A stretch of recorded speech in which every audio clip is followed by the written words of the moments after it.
ଅଗ୍ନି ପରି ତାହାର ବକ୍ଷ ସର୍ବଦା ତୁମ୍ଭକୁ ତୁଷ୍ଟ କରୁ, ଆଉ ତାହାର ପ୍ରେମରେ ତୁମ୍ଭେ ସର୍ବଦା ଆସକ୍ତ ହୁଅ। ପରମ ଗୀତ ତାର 3 ପର୍ବର 11 ପଦ। ତହୁଁ ମୋର ହସ୍ତ ଯେ ସମସ୍ତ କାର୍ଯ୍ୟ କରିଥିଲା ଓ ଯେ ପରିଶ୍ରମରେ ମୁଁ ପରିଶ୍ରାନ୍ତ ହୋଇଥିଲି, ତହିଁ ପ୍ରତି ମୁଁ ଦୃଷ୍ଟିପାତ କଲି।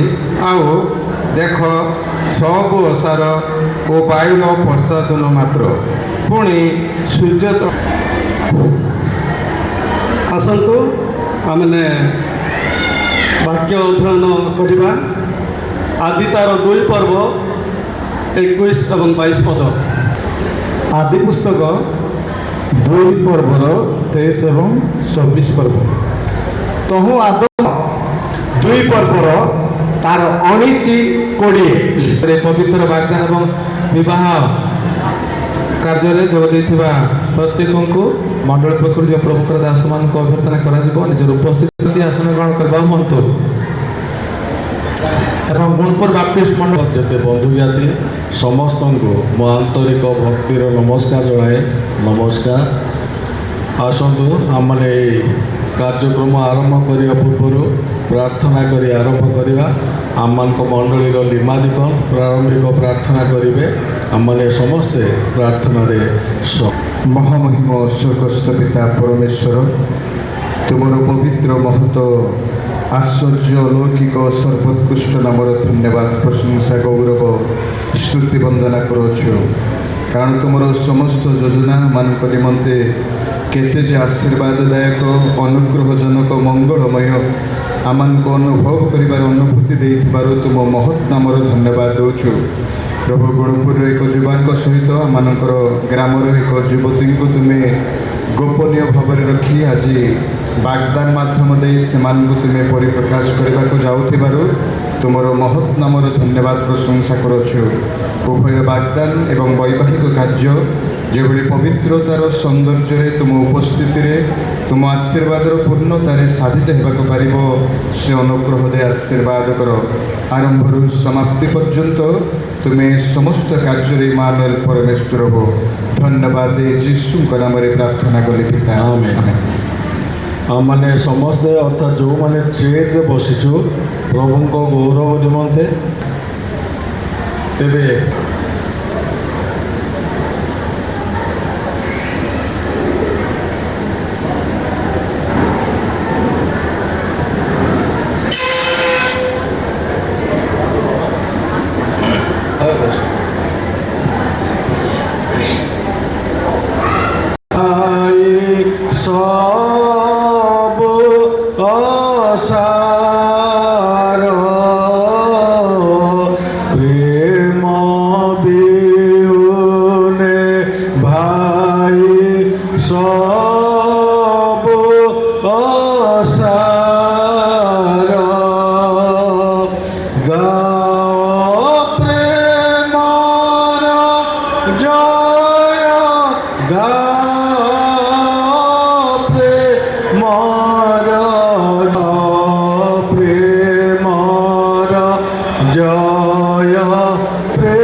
ପୁଣି ଆମେ ଚିରକାଳ ନିମନ୍ତେ ଆମ୍ଭ ପାଇଁ ତୁମକୁ ବାଗଦାନ କରିବା।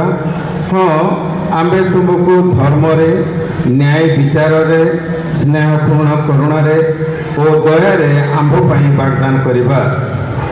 ଆମ୍ଭେ ତୁମକୁ ବିଶ୍ୱସ୍ତତାରେ ଆମ୍ଭ ପାଇଁ ବାଗଦାନ କରିବା। ତହିଁରେ ତୁମେ ସଦାପ୍ରଭୁଙ୍କୁ ଜ୍ଞାତ ହେବ। ଅଧ୍ୟୟନ କରିବା ମାର୍କ 10 ପର୍ବ 6 ପଦରୁ 9 ପଦ ଯାଏ। କିନ୍ତୁ ସୃଷ୍ଟିର ଆରମ୍ଭରୁ ଈଶ୍ୱର ସେମାନଙ୍କୁ ପୁରୁଷ ଓ ସ୍ତ୍ରୀ କରି ସୃଷ୍ଟି କଲେ। ଏହି କାରଣରୁ ପୁରୁଷ ଆପଣ ପିତାମାତାଙ୍କ ଠାରୁ ଅଲଗା ହେବ ଆଉ ସେମାନେ ଦୁହେଁ ଏକାଙ୍ଗ ହେବେ। ଏଣୁ ସେମାନେ ଆଉ ଦୁଇ ନୁହନ୍ତି କିନ୍ତୁ ଏକାଙ୍ଗ ଅଟନ୍ତି। ଅତଏବ ଈଶ୍ୱର ଯାହା ସଂଯୁକ୍ତ କରିଅଛନ୍ତି ମନୁଷ୍ୟ ତାହା ବିଭିନ୍ନ ନ କରୁ। ନବ ଦମ୍ପତି ପୁଣି ଉପସ୍ଥିତ ଆମ ସମସ୍ତଙ୍କୁ ବୁଝିବା ପାଇଁ ବିଶେଷ ଭାବରେ ଆଶୀର୍ବାଦ କରନ୍ତୁ। ବର୍ତ୍ତମାନ ମତଦାନ କାର୍ଯ୍ୟକ୍ରମ ଅଛି। ଯଦି ମଣ୍ଡଳୀ କୌଣସି ଲିଷ୍ଟ ପାଇଥିଲେ କେଉଁମାନଙ୍କୁ ପଚାର। ବଡ଼ ବାପା ବଡ଼ ମା ଯଦି ଅଛନ୍ତି, କନ୍ୟାଙ୍କ ପିତାମାତା ଯଦି ଅଛନ୍ତି ମତ ଦିଅନ୍ତୁ। କନ୍ୟାଙ୍କ ମାମୁଁ ମାନେ ମତ ଦିଅନ୍ତୁ। କନ୍ୟାଙ୍କ ଦିଦି କନ୍ୟାଙ୍କ ଭାଉଜମାନେ ଅଛନ୍ତି, ଭାଇମାନେ ଅଛନ୍ତି, ସେମାନଙ୍କ ପକ୍ଷରୁ ମତ ଦିଅନ୍ତୁ। ଧନ୍ୟବାଦ। ଆଉ କନ୍ୟାଙ୍କ ମତ ଆମମାନଙ୍କର ବାଳକ ନେବେ। କନ୍ୟା ବରଙ୍କ ଆମେ ସମସ୍ତେ ଇଚ୍ଛା କରୁଛୁ, କିନ୍ତୁ ଯେଉଁ ପୁଅ ଝିଅ ବର୍ତ୍ତମାନ ବାଗଦାନରେ ବସିଛନ୍ତି ସେମାନଙ୍କର ଇଚ୍ଛା ଥିବା କଥା ଆମମାନଙ୍କର ସମସ୍ତଙ୍କ ସମ୍ମୁଖରେ ଜଣାଇବେ। ବାବୁ ନା କ'ଣ? କିଷାନ ଗାଣ୍ଟା। ହଁ, କିଷାନ ଗାଣ୍ଟା, ତୁମେ ଆଶାଲତାକୁ ବର୍ତ୍ତମାନ ବାଗଦାନ କରିବାକୁ ଇଚ୍ଛା କରୁଛନ୍ତି?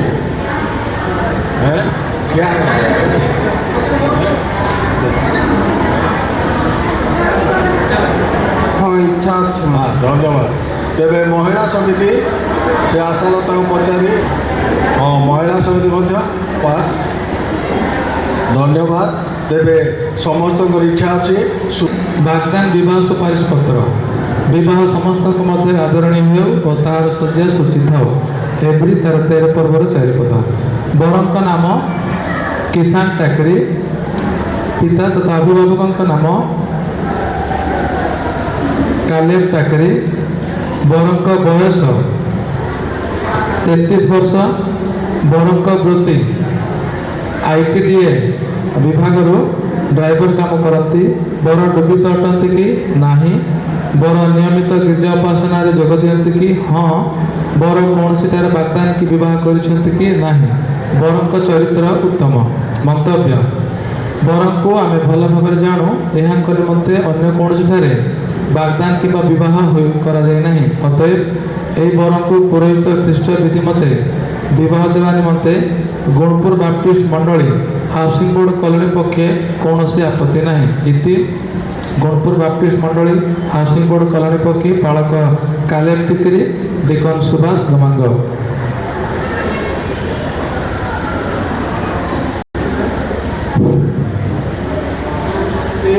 ପାଇଛନ୍ତି କି ନା ନାହିଁ? ଉପସ୍ଥିତ ପ୍ରତ୍ୟେକଙ୍କୁ ମୋର ଭକ୍ତିପୂର୍ଣ୍ଣ ନମସ୍କାର। ଗୁଣପୁର ବାପ୍ଟିଷ୍ଟ ମଣ୍ଡଳୀ ହାଉସିଂ ବୋର୍ଡ କଲୋନୀ ବିବାହ ବାଗଦାନ ସୁପାରିଶ ପତ୍ର। ବିବାହ ସମସ୍ତଙ୍କ ମଧ୍ୟରେ ଆଦରଣୀୟ ହେଉ ଓ ତାହାର ଶଯ୍ୟା ସୂଚୀ ଥାଉ। ବରଙ୍କ ନାମ କିଷାନ ଟାକରି। ପିତା କାଲେବ ଟାକରି। ବରଙ୍କ ବୟସ 33 ବର୍ଷ। ବରଙ୍କ ବୃତ୍ତି ITDA ଡ୍ରାଇଭର। ବର ଡୁବିତ ଅଟନ୍ତି କି ନାହିଁ? ବର ନିୟମିତ ଗିର୍ଜା ଉପାସନାରେ ଯୋଗ ଦିଅନ୍ତି କି? ହଁ। ବର କୌଣସିଠାରେ ବାଗଦାନ କି ବିବାହ କରିଛନ୍ତି କି ନାହିଁ? ବରଙ୍କ ଚରିତ୍ର ଉତ୍ତମ। ମନ୍ତବ୍ୟ: ବରଙ୍କୁ ଆମେ ଭଲ ଭାବେ ଜାଣୁ। ଏହାଙ୍କ ନିମନ୍ତେ ଅନ୍ୟ କୌଣସିଠାରେ ବାଗଦାନ କିମ୍ବା ବିବାହ ହୋଇନାହିଁ। ଅତଏବ ଏହି ବରଙ୍କୁ ପୁରୋହିତ ଖ୍ରୀଷ୍ଟୀୟ ବିଧି ମତେ ବିବାହ ଦେବା ନିମନ୍ତେ ଗୁଣପୁର ବାପ୍ଟିଷ୍ଟ ମଣ୍ଡଳୀ ହାଉସିଂ ବୋର୍ଡ କଲୋନୀ ପକ୍ଷେ କୌଣସି ଆପତ୍ତି ନାହିଁ। ଇତି ଗୁଣପୁର ବାପ୍ଟିଷ୍ଟ ମଣ୍ଡଳୀ ହାଉସିଂ ବୋର୍ଡ କଲୋନୀ ପକ୍ଷେ ପାଳକ କାଲେବ ଟାକରି, ଡିକନ ସୁଭାଷ ଗମାଙ୍ଗ। ଧନ୍ୟବାଦ। ବର୍ତ୍ତମାନ ସୁପାରିଶ ପଠନ ସମାପ୍ତ ହୋଇଅଛି। ଚିହ୍ନା ସାମଗ୍ରୀ ପଠନ ଆଉ ତେରା ପ୍ରାର୍ଥନା କରି ଦିଆଯିବ। କ'ଣ ଚିହ୍ନା ସାମଗ୍ରୀ ଆଣିଛନ୍ତି ପରା? ଆଶାଲତା ମାଛଙ୍କୁ ଗୁଣପୁର ବାପ୍ଟିଷ୍ଟ ମଣ୍ଡଳୀ ହାଉସିଂ ବୋର୍ଡ ବର କିଷାନ ଟାକରି ଆଣିବା ଉପହାର ସାମଗ୍ରୀ।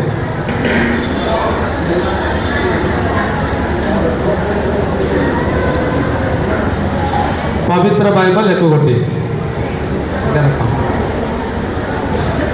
ସୁନାର ହାର ବା ନେକଲେସ୍ ଏକ ଭରି 1,70,000 ଟଙ୍କା ସେନା ସାର୍ ଦେଖା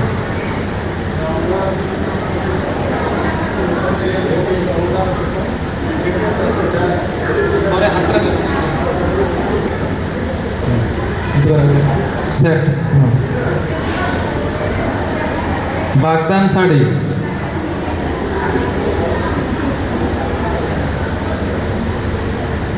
ओढ़णी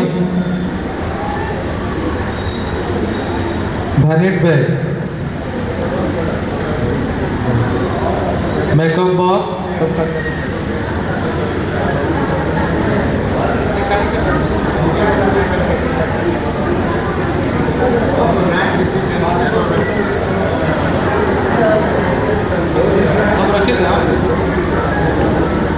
प्राय 45 प्रकार जिन आनी मामूली शाढ़ी 20 खंड सर्वमोट 1,97,181 टंका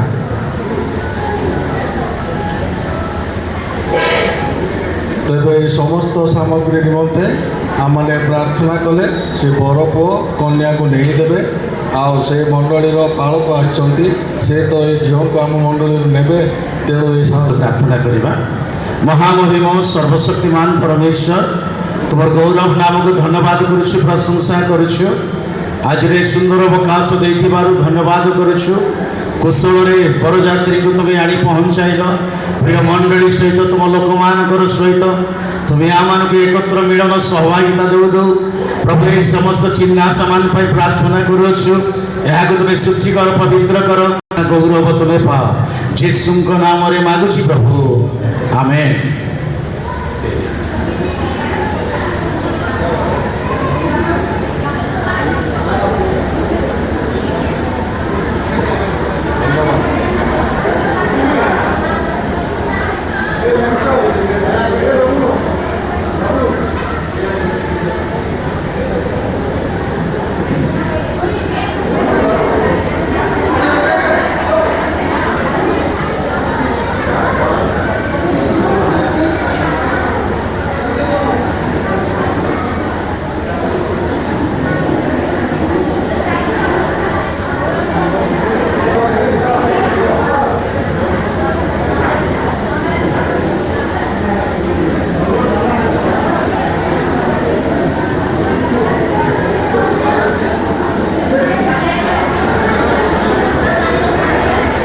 महिला समिति से कन्या को सुना ही पिंधे